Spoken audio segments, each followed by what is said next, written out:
Bienvenue dans ce nouvel épisode de Ça déborde, le podcast Nature Peinture qui t'aide à faire autrement, à devenir ta priorité et à prendre soin de toi sans culpabiliser.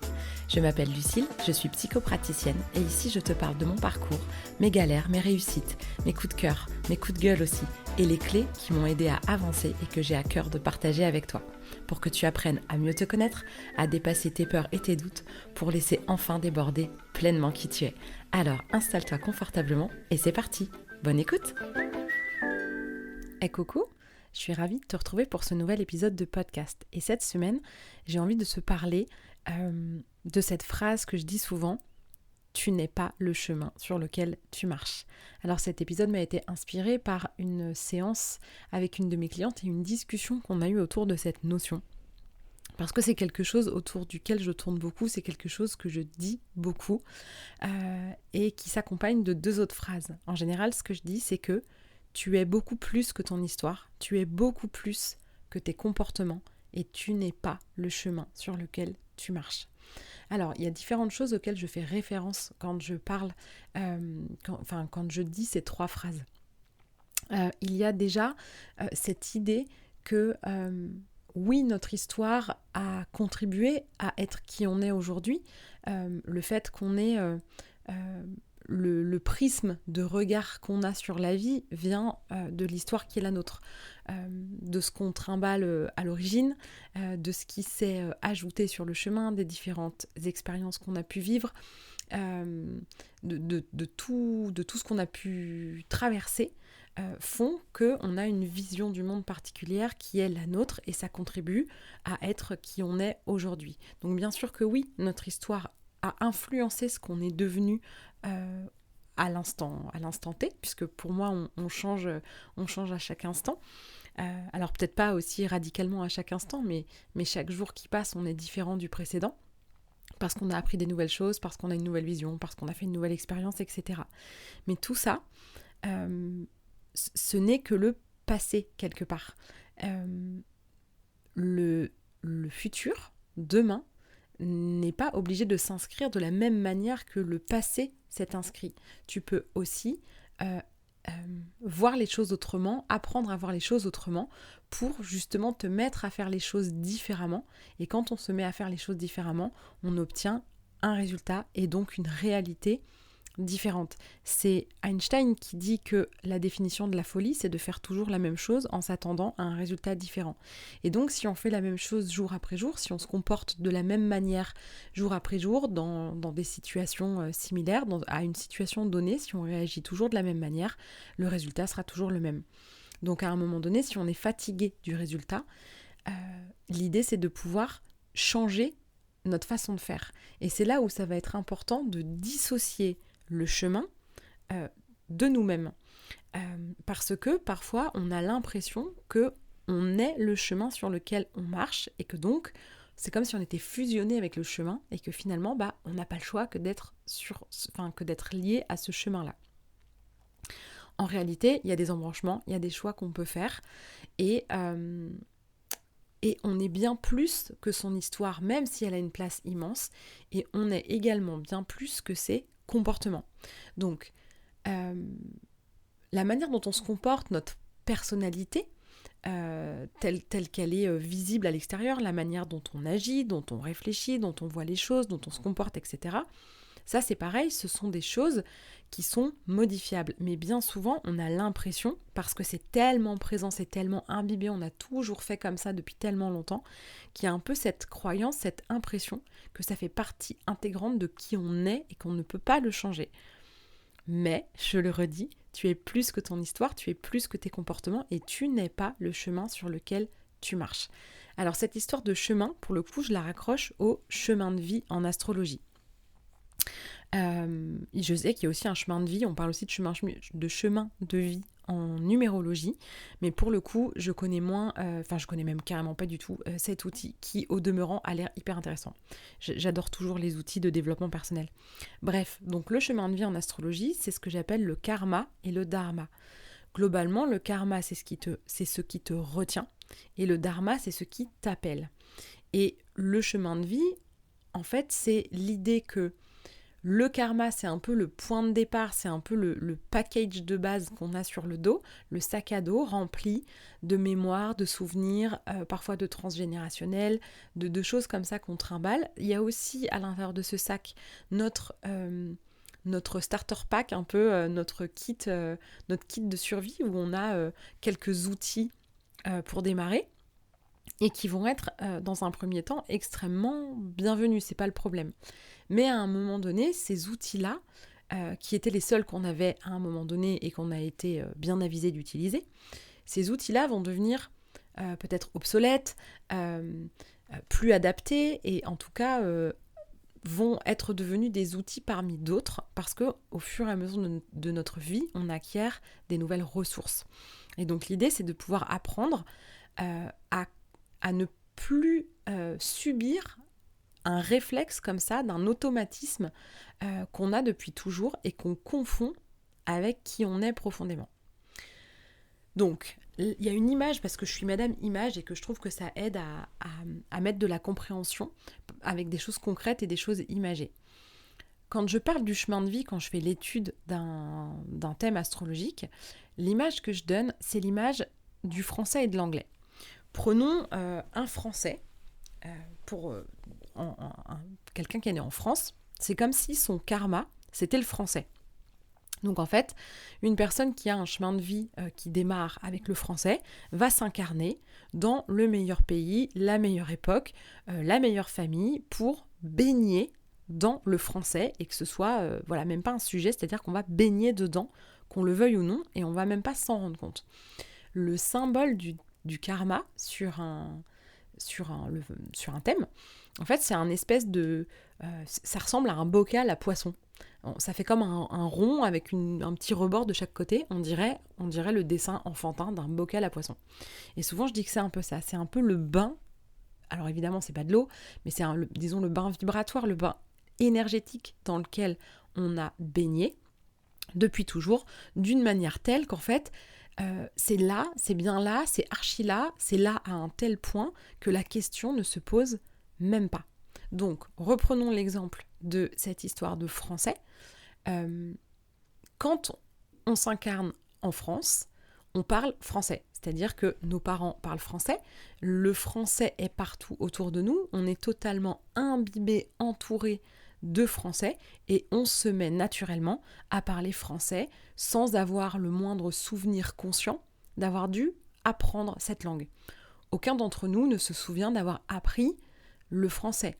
On se souvient d'avoir appris à l'écrire, à le lire, mais pas à le parler.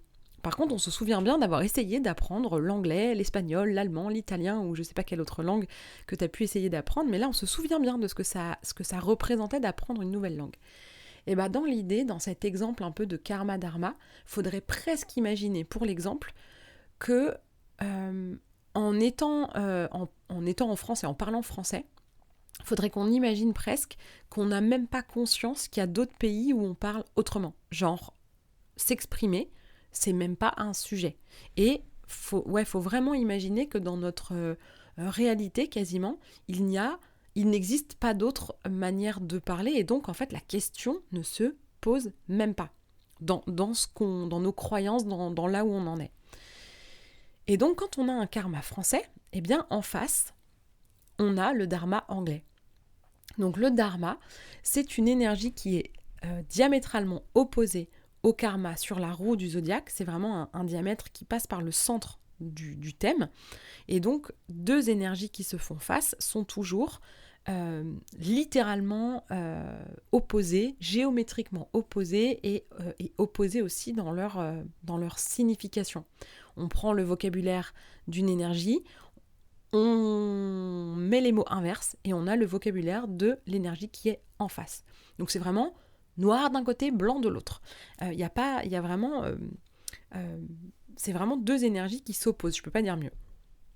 Donc dans l'idée du karma, il faut comprendre que il y a ce karma qu'on connaît par cœur, c'est une énergie qu'on maîtrise absolument, mais qui va finir par nous limiter. Si notre réponse automatique est toujours le français, il y a des moments dans notre vie, il y a une bascule à un moment dans notre vie qui va faire que ça va commencer à nous desservir. Et là, aucune histoire de punition ou de je sais pas quoi, punition divine ou de la vie. Comme je le dis souvent, je ne crois pas que la vie nous punisse ou nous récompense si on a tout bien fait comme elle voulait ou si on n'a pas bien fait comme elle voulait. Moi, je vois pas les choses comme ça. C'est juste la conséquence de choix qu'on va faire ou qu'on va pas faire. Et souvent, ce qui va empêcher de faire un choix, c'est la conscience. Le fait de ne pas être conscient de pas être conscient de là où est réellement la problématique dans les profondeurs. Donc, on est là, on est avec notre petit karma français. Et finalement, en ayant choisi un karma français, automatiquement, ce qui est en face, c'est le dharma anglais. Et donc, si on a décidé à un autre niveau de venir s'incarner pour apprendre l'anglais, parce qu'en fait c'est ça l'idée du chemin de vie, c'est de lâcher ce qu'on connaît par cœur et qu'on maîtrise et d'aller apprendre ce qu'on ne connaît pas. Et le chemin d'apprentissage, c'est bien ça. Les 4 phases du chemin d'apprentissage, comme je le rappelle souvent aussi. D'abord, c'est je sais pas que je sais pas. On n'est même pas conscient au départ en fait qu'on ne sait pas les choses. On ne peut pas savoir quelque chose qu'on ne sait pas. Donc on ne sait pas qu'on ne sait pas. Ensuite, on commence à se rendre compte, ah tiens, mais je ne sais pas ça. Du coup là, on sait qu'on ne sait pas. Ensuite, on sait qu'on sait. C'est-à-dire que là, on a acquis le savoir, mais ça demande encore beaucoup de concentration. On est bien conscient qu'on sait faire ça, mais ça nous demande beaucoup de concentration. Et la dernière phase d'apprentissage, c'est on ne sait plus qu'on sait. Où là, c'est tellement intégré qu'il n'y a plus besoin d'y réfléchir. Presque on oublie que c'est un savoir qu'on a acquis tellement c'est devenu naturel. Donc l'idée, c'est que pour aller vers son dharma, il y a un peu cette notion d'aller apprendre quelque chose de nouveau et de passer par le stade de je sais même pas que je sais pas, dis donc. Donc, comme dans mon exemple tout à l'heure, il faut presque imaginer, je sais même pas qu'il y a d'autres langues et donc je ne sais même pas que je sais pas parler les autres langues. C'est un peu ça l'idée. Et puis comme on a choisi d'aller vers un dharma anglais, que notre boussole soit l'anglais, la vie va nous amener des expériences dans notre vie qui vont nous faire tendre vers cet anglais-là, en ayant un peu d'anglais à l'école, en ayant la proposition de mettre les sous-titres en VO quand on regarde un film, etc., etc. Et puis à un moment donné, comme quand même on est venu pour apprendre l'anglais et que le français s'accroche, il faut imaginer que d'un seul coup, boum, on se retrouve, allez hop, muté en Angleterre, catapulté en Angleterre, et hop, d'un seul coup, il faut apprendre l'anglais. Donc là, tu te retrouves d'un seul coup dans un pays où, tout d'un coup, ce qui n'a jamais été un sujet, ce qui n'a jamais été une problématique, ce qui n'a jamais demandé la moindre réflexion devient une énorme problématique. Genre, je parle et plus personne ne me comprend. Et quand les gens parlent, je les comprends plus. Tout ce que je lis, je le comprends pas. Ce que j'écoute, je le comprends plus non plus. Et donc en fait, là, il y a un moment où, quand le changement est un peu radical comme ça, c'est ce moment de pourquoi tout ce que j'ai fait jusqu'à maintenant ne marche plus alors que ça marchait très bien. Et pourquoi je comprends plus ce qui se passe alors que il y a rien moi j'ai pas bougé, j'ai rien demandé et tout d'un coup je comprends plus rien.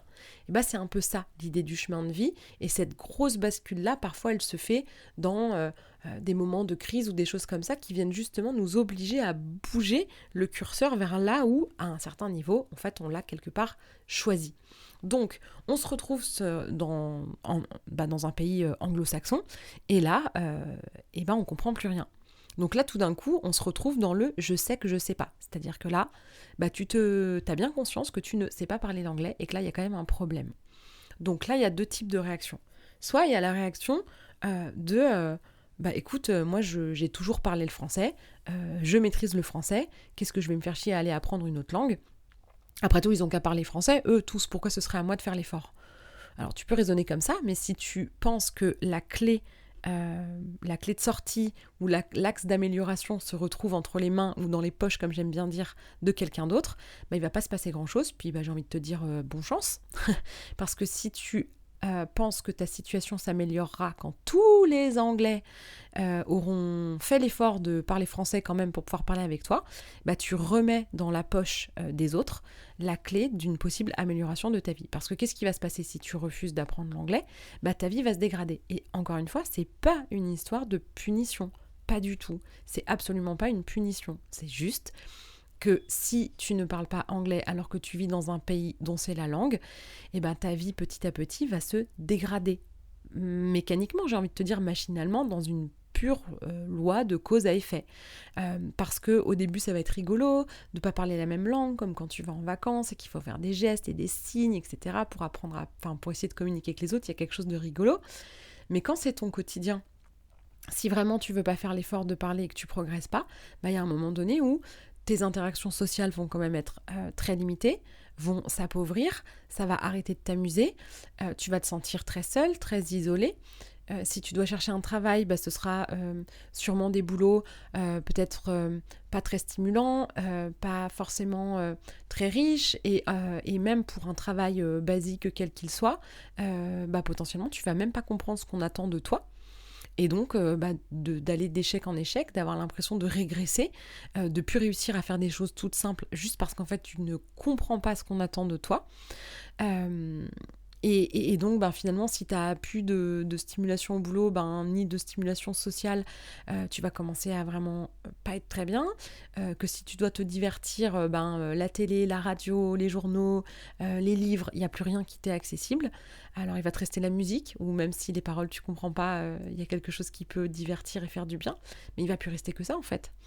Donc voilà, tout va se dégrader. Peut-être que du coup, si tu trouves pas de boulot, tu vas commencer à avoir des problèmes d'argent, et puis des problèmes de logement, etc., etc. Et on voit la dégringolade que ça peut être si à un moment donné, t'acceptes pas de venir embrasser la difficulté et le challenge que représente le fait d'apprendre une nouvelle langue. Et donc pour moi, le karma, dharma, le chemin de vie, c'est un petit peu comme ça que ça marche. Sauf que tu vois bien à quel point le français vient comme un réflexe, c'est-à-dire qu'il n'y a rien besoin de faire spécialement. Le français est là, il est en toi, il est imbibé. Et souvent, on a l'impression que ça fait partie de notre personnalité, de notre identité. Et d'ailleurs, on va dire « je suis française » ou « je suis français ». En réalité, c'est « je possède la nationalité française », mais ça n'a rien à voir avec notre identité profonde de qui on est. On parle français. On a la nationalité française. Mais c'est « je suis Lucille Gastino », point. Si demain j'habite en Angleterre, peut-être que j'aurai la nationalité anglaise, je parlerai anglais, mais je serai toujours Lucille Gastino. Donc, il faut bien faire la différence entre les comportements et l'identité.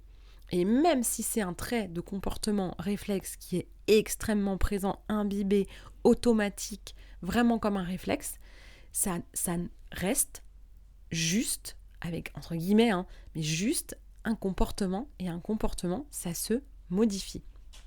Plus le comportement est ancré, plus c'est difficile de venir le changer, et plus ça va demander de faire un effort conscient pour justement passer de l'un à l'autre. Si tu comprends pas qu'il y a cette notion de réflexe qui revient, et que c'est juste normal, ce qui va s'installer assez vite dans ta tête, c'est cette impression d'être nul et que tes efforts ne servent absolument à rien parce qu'en fait, tu as bien compris le principe mais que tu n'arrives pas à l'appliquer. Et là va rentrer en action notre auto-saboteur, notre juge intérieur, etc. etc. Pourquoi ? Parce qu'il y a quelque chose d'assez décourageant. Imagine quand tu es en train d'apprendre l'anglais, pendant combien d'années, même si tu vis en Angleterre, tu vas continuer à penser en français. Peut-être bien que jamais tu arriveras à penser complètement en anglais et qu'il y aura toujours une espèce de petite phase de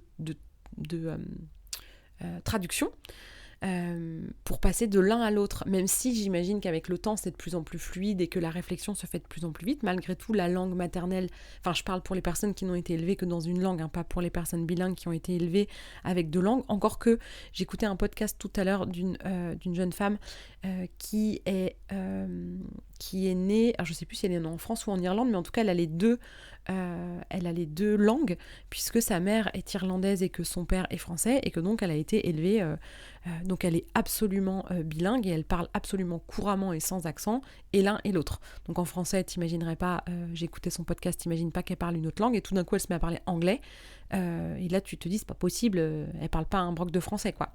Donc vraiment elle a cette double maîtrise là. Et malgré ça, elle disait que sa langue de pensée restait le français. C'est-à-dire qu'en fait, elle a dû naître en France quand même, et être plus confrontée au français, et avoir vraiment l'anglais dès le berceau chez elle, mais d'être quand même plus imprégnée de la langue française à l'extérieur. Et donc elle disait, même si elle est absolument bilingue, en fait pense en français. Donc voilà, imaginons, donc quand même prenons simple, quelqu'un qui parle une seule langue. Donc le fait que tu continues de penser français, de rêver français, que les premiers mots qui te viennent soient français, que les tournures de phrases soient dans l'ordre du français, c'est normal. Et donc ça va te demander un effort conscient d'apprendre du nouveau vocabulaire, d'apprendre des nouvelles structures de phrases qui en plus avec l'anglais sont totalement inversées. Il faut mettre l'adjectif avant, il y a plein de choses comme ça qu'il faut inverser. Parfois les tournures de phrases en fait sont même pas traduisibles en mot à mot, donc il faut réussir à penser autrement pour pouvoir formuler sa phrase, mais tout ça va demander un effort conscient. Et donc, un effort tout court, mais on est conscient de pourquoi on le fait et on est rassuré sur le fait que ce soit normal. Et malgré tout, on peut être découragé de dire « Oh, j'ai encore oublié comment ça se dit ce truc-là, oh, j'ai encore parlé en français en premier. » Mais c'est pas grave, ça vient avec le temps, avec la pratique, avec l'expérience, etc. Mais imagine 2 secondes que tu n'aies même pas conscience de ce processus d'apprentissage. À chaque fois que le français va continuer de revenir encore et encore et encore et encore, il y a quelque chose de décourageant et il y a un moment donné où on se dit non mais là c'est bon quoi, c'est bon, je vais pas quand même continuer alors que manifestement j'y arrive pas, je comprends rien, j'ai bien compris que la clé c'était de parler anglais, j'arrive pas à parler anglais, vas-y ça me fatigue, j'en ai marre, c'est trop dur, etc. etc.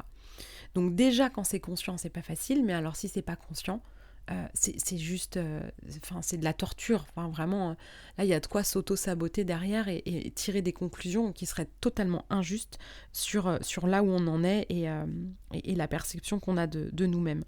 Et donc, dans cette idée-là, plus tu vas être conscient que même si le réflexe est totalement imprégné à l'intérieur de toi, ça n'est qu'un comportement et que tu as réellement la capacité de le faire évoluer et d'aller essayer de t'ouvrir à une énergie qui est diamétralement opposée et dans laquelle que tu vas devoir apprendre à découvrir et à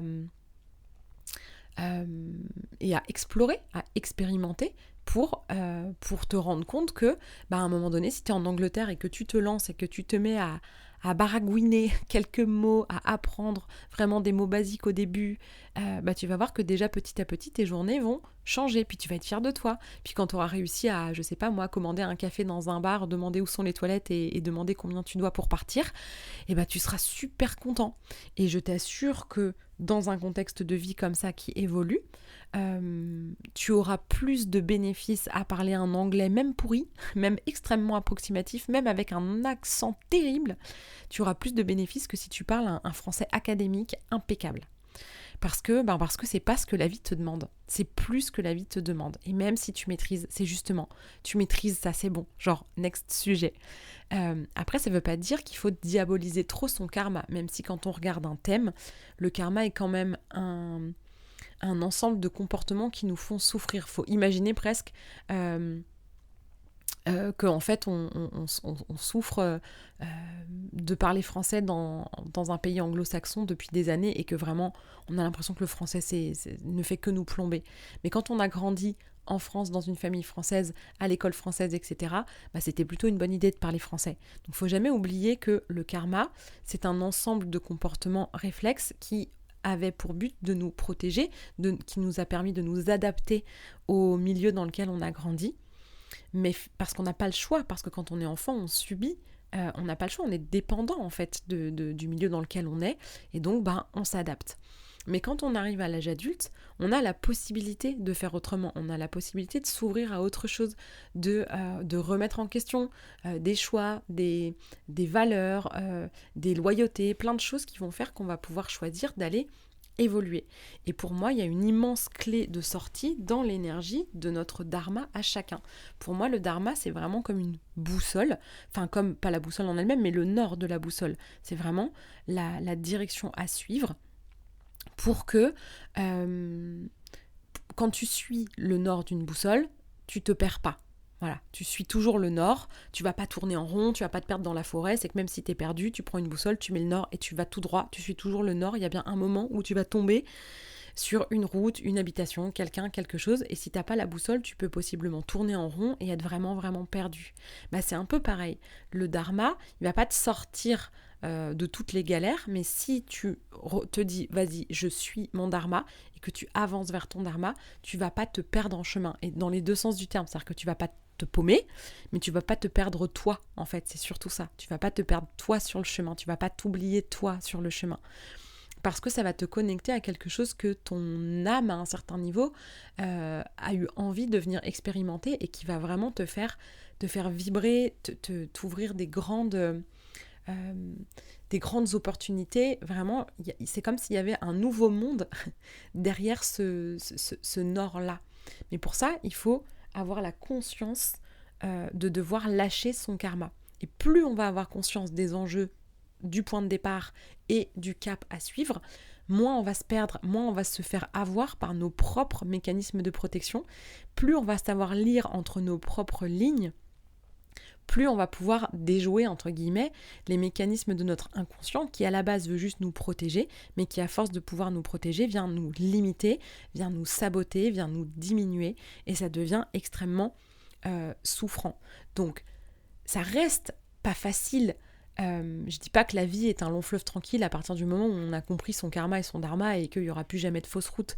Mais si on se voit faire, si on reconnaît les énergies, si on sait ce qui est mieux pour nous, on peut aussi choisir consciemment à certains moments de dire « Allez, là, je choisis de faire autrement ». Je l'ai expérimenté encore très en conscience il n'y a pas longtemps en accompagnant Yann à un stage sur la lune noire où du coup je me suis retrouvée dans mes enjeux de lune noire. Et pour moi, l'enjeu de lune noire, qui est à la fois l'endroit où on est le plus blessé, le plus fragile, et l'endroit où on a le potentiel d'être dans notre plus grande excellence, pour moi, c'est cette lune noire qui fait le levier et qui aide à basculer du karma vers le dharma.